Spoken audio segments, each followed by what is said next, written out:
Hey folks, Charlie here. Uh, what a day. So, just got done watching a couple videos by DNC. Excuse me. I gotta quit smoking.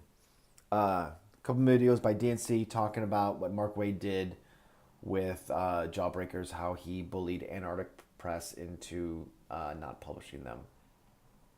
And Mark Waid works for Marvel. So, I'm gonna tell you about uh, my purchase history, which is really interesting. So I'm not a nerd.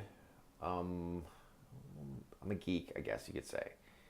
I pretty much love all sci-fi, adventure type stuff like that, except for uh, Doctor Who. I just could never get into Doctor Who. I know it's I should like one or two episodes of Doctor Who. I just can't. But anyways, so a couple years back, I read an article about Disney, and they fired an entire IT division and outsourced them to other people, to contractors. And then what they did was they forced the people that they were going to fire to train the people to train the new contractors that were going to come in. And like a switch went off in my head, and I was like, "What? You know what? I really don't like that. That's uncool." Now Disney owns several products. They have the main Disney core. They have Star Wars and they have Marvel. So a couple years back, I was like, you know what? I'm just not gonna buy Disney stuff. And if people ask me or want to give me a gift or something like that, I'm like, just don't get me Disney stuff. Don't need that crap. Don't want that crap. I work really hard for my own money. There's a point in my life where I had like no money, so I just don't want to spend my money on companies that are mean to people for no particular reason at all, just because they want to save a couple bucks. So I stopped buying Disney stuff, and miraculously, my room like cleared up from all that Disney crap that we would we pick up over the years. I just got rid of it all. I de-Disneyed myself. And then I would say a couple of years ago, I went to a Star Wars movie. I'm not gonna say which one, but it was horrible. I mean, it was really bad, and they killed Han Solo. Um, and it was so bad that except for one Star Wars movie, which I really wanted to see, which was Rogue One. And I know that one goes back and forth, and people say that that's stupid, but it's not stupid. But I tell you right now, I teared up in Rogue One. I didn't think that the main character was a Mary Sue, and they filled a lot of plot holes that I wanted to know. But like, why did this one exhaust port freaking was? Why was this able to destroy the Death Star? Why was Luke Skywalker given the call sign Red 5? So it was really cool how they put it all together, and I read some backstories about that. But that was the one exception. I didn't see the latest actual Star Wars movie to come out. And I can tell you right now, that Han Solo movie is going to be a gigantic train wreck. I didn't even struggle not to want to not see that. I'm just like, no, I don't. I don't want to see that. So push come to shove, I stopped spending my money on Disney products for Star Wars now too. So there was no actual like main Disney core stuff, and now I'm not doing Star Wars stuff. I just don't buy their products. Like I don't buy their toys. I don't buy any of that stuff. Like even if I'm gonna like trash it, like Ethan does a lot of really cool videos trashing Star Wars. Um, excuse me, I'm Mr. Van Sciver, excuse me, does a lot of good movies, trashing Star Wars, but he's actually giving them money. I mean, like they don't really care what somebody does with their product after they're done with it, after it's sold. So he's giving them money by trashing their products. I think World Class Bullshitters just goes around and videotapes all the toys in the store. So that's pretty funny. So he's actually not even giving them their money. Mr. Van Sciver gives them money. But I just don't do that. I don't buy Star Wars stuff. I don't buy Star Wars T-shirts. I had pretty much just like dumped all my Star Wars stuff. I was like, why do I need this crap? It's junk. So I got rid of that. Now that's a long ramble to get to where I want to talk about the elephant in the room. What Mark Waid did to Diversity in Comics movie coming out, Jawbreakers, Lost Souls. He worked, Diversity in Comics worked a year to get that comic out. And I'll tell you how he worked a year, because he started actually only making it a couple months ago. But he worked pretty much over a year by being authentic about a industry that he loved. He loves comics. We love comics. If you're listening to this video, you love comics. So he worked a year to try and point out how they were producing a subpar comic. You know, you can measure a comic by two values. Is the story good? And is the art good? Now, sometimes one side will be better than the other. So maybe the story's lacking a little bit, but you got good art. Or maybe the art's lacking a little bit, but you got a good story. That happens. You know, you're never always going to get both. But what everybody was finding out, where all these channels, Headroom, Umbrella Guy, what was his name? I love his freaking opening videos. Just Some Guy, and Diversity, Yellow Flash. They're all pointing out that it's like, these comics are really bad on both. Like, the art is really bad and the stories are really bad. So DNC spent an entire year literally trying to help people produce a better comic. I am an artist by trade. I work in tech industry. And every time I go in for a review with my creative director and my creative directors or my project managers, I never go in there thinking that I'm hot crap. I'm going in there thinking this is going to be a gigantic cluster fuck. I'm going to swear, screw it. A clusterfuck on my part because I missed the mark somehow, and they're going to help me fix myself. And sometimes it's really bad, but most times it's like you missed this point here, or you need to adjust this right here, or you need to fix that. So I love getting critiqued. I love it when somebody tells me or points out to me and helps me grow as a designer, tech person, and artist. I'm in one of those sweet spot fields. So I love that. It's really awesome. And that's what DNC, that's what all these guys were doing. And all the industry pros were a bunch of babies. And they have thin skin and they couldn't take it. So basically it's equivalent to somebody saying, hey, listen, you know, why don't you tighten it up here? And they're like, oh my God, you know, freaking safe space. I hate you, blah, blah, this, like that. So then they went out and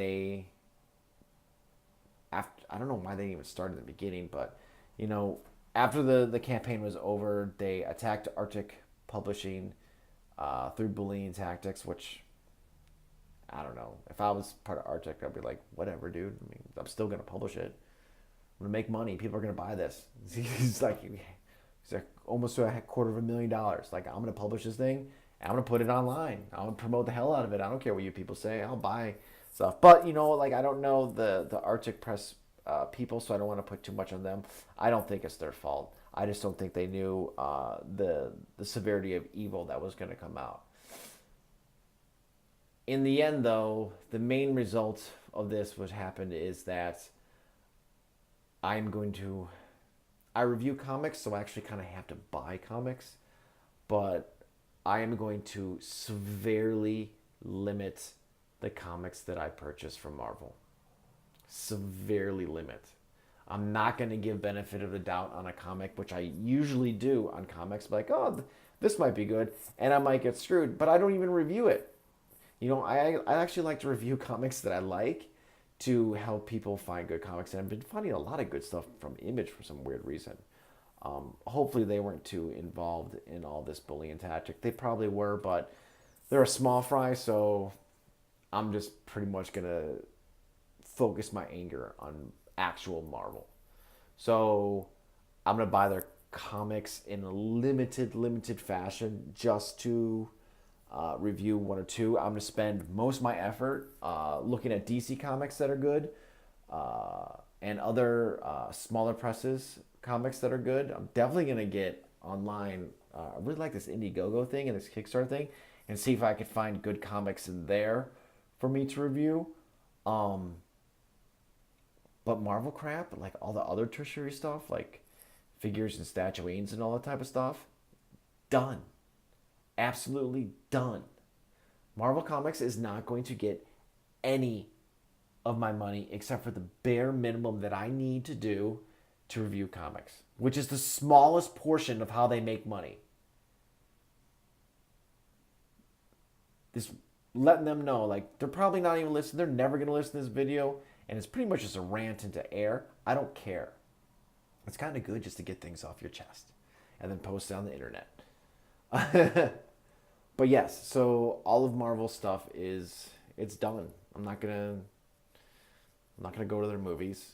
I'm not gonna buy their toys to collect them or anything like that. I'll buy a very, very small amount of their comics just because I review comics.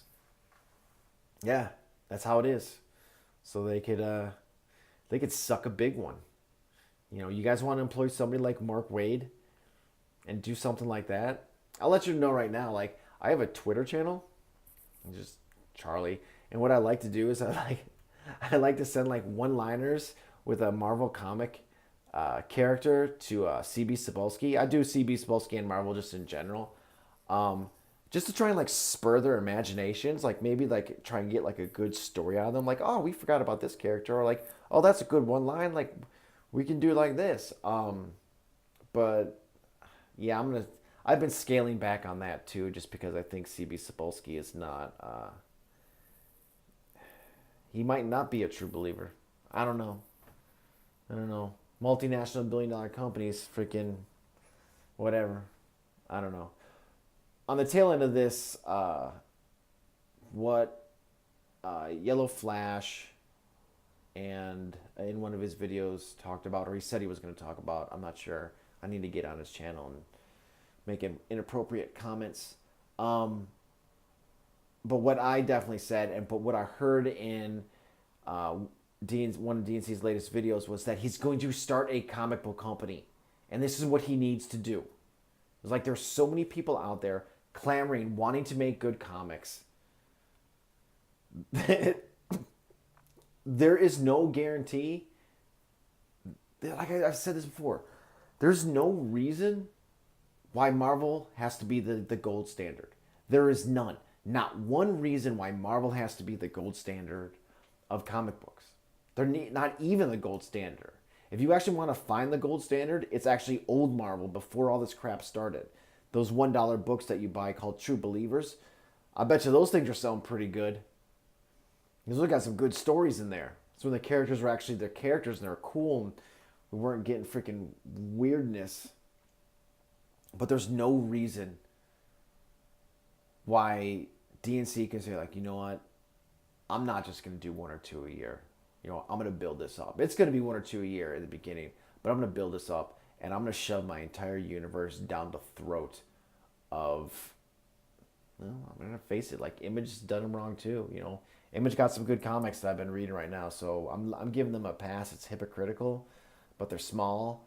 And the Isola, that comic that I just reviewed, oh my God, that was so good. The art-wise, story was a little ishy.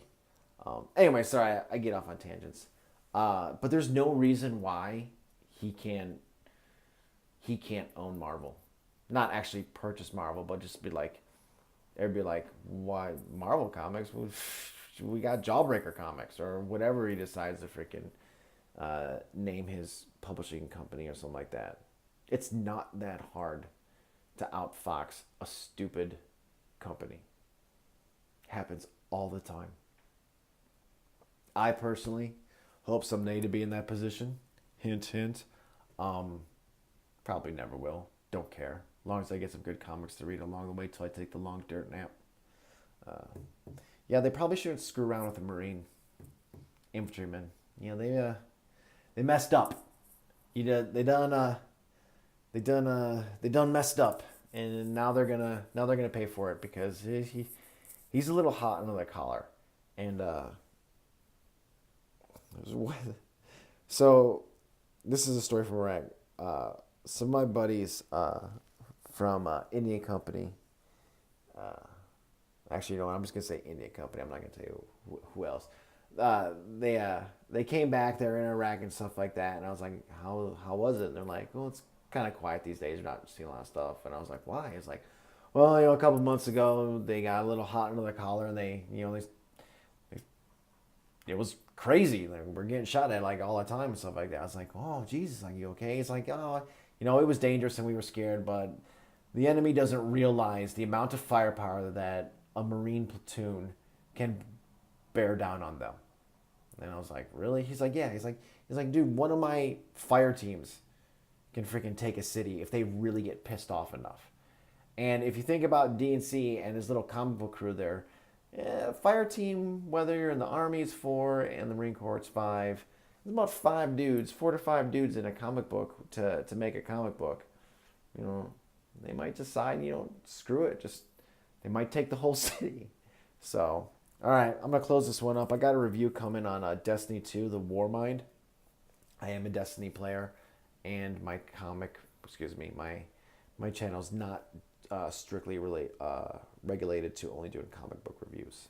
So hit the button to subscribe, click the bell for notifications, and I recommend to you, because I'm going to do it, if you see people buying Marvel stuff, tell them a story about how they employ people that actively look out to professionally hurt other people. Yeah. It's comic books. Jesus. You'd think we were freaking trying to solve peace in the Middle East. All right. See you guys later. Bye.